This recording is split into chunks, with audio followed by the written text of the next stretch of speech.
Stop by to interact with the community and I every Friday night at 8 o'clock for live stream Fridays. Welcome, trolls.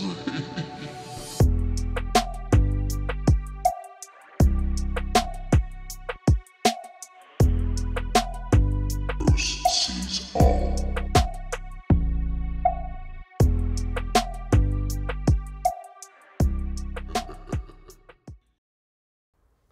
Good evening, everyone. Thanks. I'm Bruce Swartz from Montreal, Quebec, Canada. Yep, snowstorm. An amazing live stream tonight. Well, it's 12:41 a.m. Actually, the live stream finished a couple hours ago, but I stayed up to finish this video. So, well, I was either going to get it up late tonight or wait till tomorrow morning, but I'm probably going to get it up tonight. And if you're watching it now, well, it's because I got it up late. An amazing show at the live stream. Look at the beautiful colors. This is the full moon. Yep, the full moon. I did not get much of it, but got enough to get 2 videos. This is the second video. We're going to see all the beautiful colors, and we're going to the surface to see the transient lunar phenomenons, which are really probably just industrial companies, energy sources on the surface of the moon that are, they're showing signs of activity. So slowing it down, zooming up real close to go see that, and we'll go see that in a bit. Get some music up, song I whipped up for you guys and gals again. Thanks for the show at the live stream, everyone. I really appreciate it.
"44 years old, still doing hip-hop."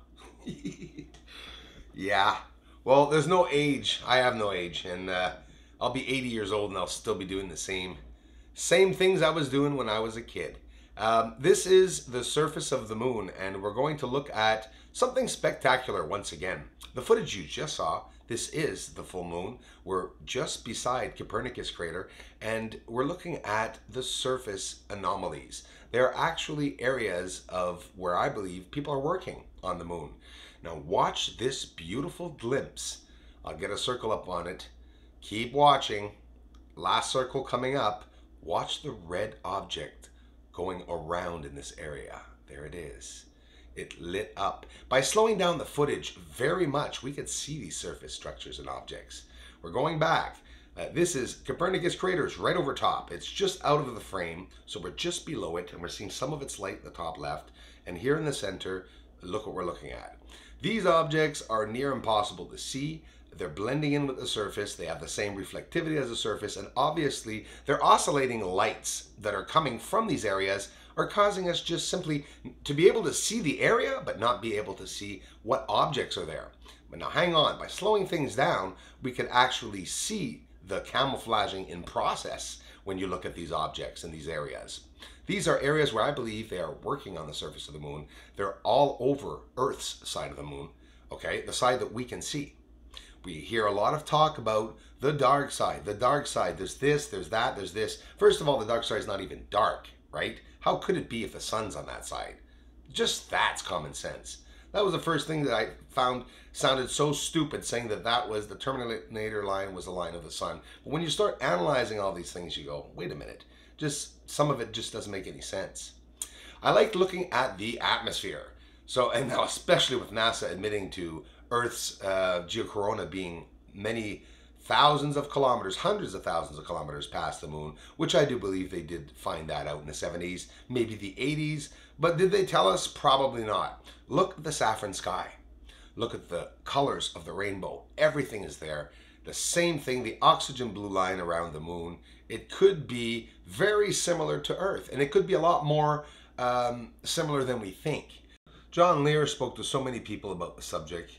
He has an amazing, and we call it sources. He has amazing sources, I guess. I mean, since the time that this guy's been around doing things in this field of ufology, you know, some of you should take the time to see what he's saying. Compare what John's saying to many other channels, and you'll see most of the other channels are all saying the exact same thing that John's saying.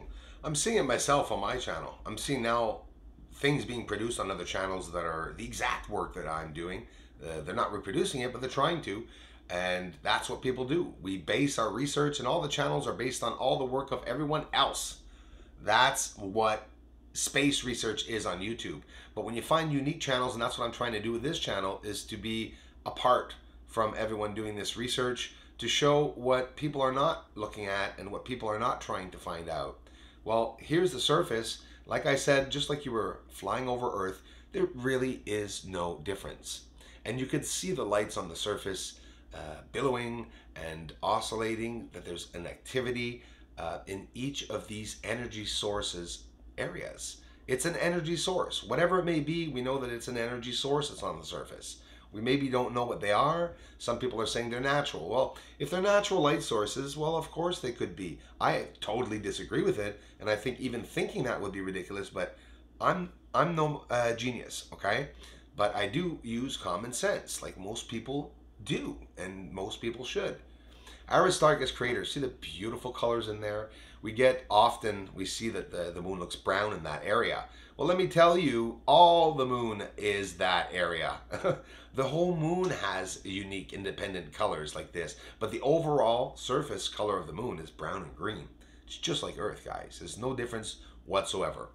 Look at the reds in the sky over the moon, and I mean, it's just so much proof and color.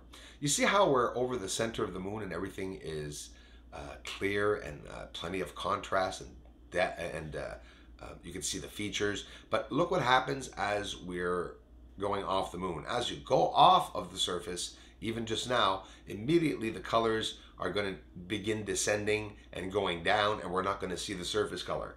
The same reason why we don't see the stars. Some people ask us, why don't we see stars close to the moon? I've shown stars close to the moon, but you have to zoom in and align yourself half on the moon and half off the moon. It's very hard, and that's why nothing appears around the moon, and often probably why we don't see the UFOs that are flying right around the moon. When we see these big flashes of lights, well, then you know, whoa, there's something there, you know.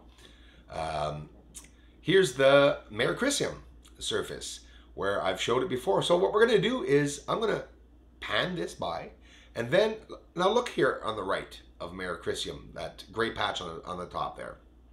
All around it, right there, you can see there are white objects that we can't differentiate the size and shapes of them from the surface and the reflectivity.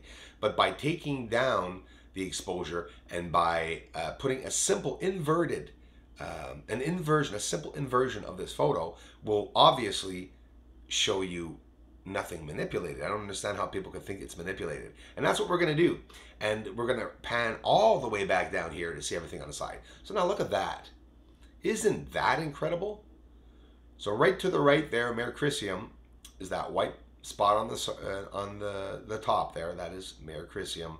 And to the right, all the massive structuring, complex, detailed, and all connected to each other. It literally looks like a shell over the surface of the moon that was fabricated with constructed objects, both symmetrical and not. Some lights here and there, many different colors. And we see it. It's all straight up proof on the surface. And this is the best way. There's Mons Argeas, guys. That's where the Apollo 17 landed. You see the mountain? It doesn't look like it when we look at gray footage. We don't see all this elevation.